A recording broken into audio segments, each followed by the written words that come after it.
নমস্কার বন্ধুরা, আপনারা সবাই কেমন আছেন? আশা করি অনেক ভালো আছেন।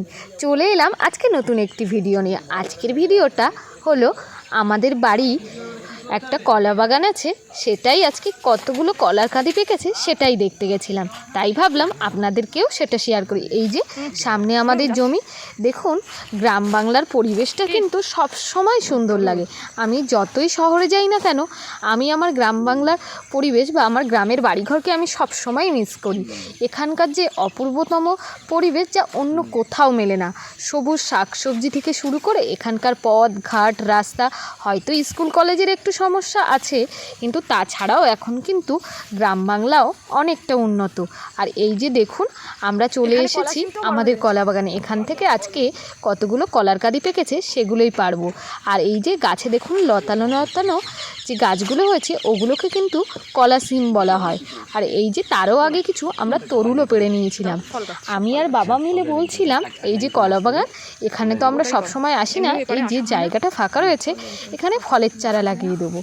আমার বাবার আর আমার সবসময় ফল গাছ লাগাতে খুবই ভালো লাগে, কারণ বাড়ির গাছের ফল খাই আর না খাই, যখন গাছে ফলগুলো ধরে থাকে সেটা দেখতে অপূর্বতম সুন্দর। এই যে দেখুন কলার কাঁদি পেকেছিল, সেটা পেড়েছি। পাখিতে সেগুলো কিন্তু অনেকগুলোই খেয়ে নিয়েছিল। আর এর ঠিক নিচে দিয়ে লাগানো ছিল লেবু গাছ। তারপরে ঠিক আমাদের জমির ধান ক্ষেত, কি অপূর্বতম সুন্দর দৃশ্য। গ্রাম বাংলার এই পরিবেশ যেটা আপনি অন্য কোথাও পাবেন না। এখানে খুবই সুন্দর একটা পরিবেশ। যারা যারা গ্রাম বাংলায় এসেছেন তারা হয়তো জানেন। আর গ্রামকে আমি সবসময়ই ভালোবাসি। আপনারা কে কে গ্রামে এসেছেন সেটা জানাবেন, আর কে কে গ্রামে বসবাস করেন সেটাও বলবেন। এই যে দেখুন কত সুন্দর দেখাচ্ছে ধান বাগানটা। এখানেও কিন্তু কলার কাঁদিতে কলাটা পেকে গেছে, সেটাও কিন্তু পেড়ে নিচ্ছিলাম। এখানে অনেকটাই বড় একটা বাগান। এখানকার যে নির্ভেজাল যে ফলগুলো পাওয়া যায়, সব জায়গায় পাওয়া যায় কলকাতা শহরে ঠিকই, কিন্তু আমাদের মতো এতটা সুস্বাদু কিন্তু পাওয়া যায় না। কারণ এখানে গাছে কোনো রকম কোনো স্প্রে করা হয় না, ওষুধ দেওয়া হয় না ফলটাকে ভালো ফলনের জন্য। আমাদের ন্যাচারালভাবে ঠিক যেমনটা হয় তেমনই এখানে কিন্তু খেতে এই জন্য খুবই দুর্দান্ত স্বাদের হয়। তাই এটি সুন্দরবনের একটি ছোট্ট গ্রাম, আমাদের এই বালিদ্বীপ।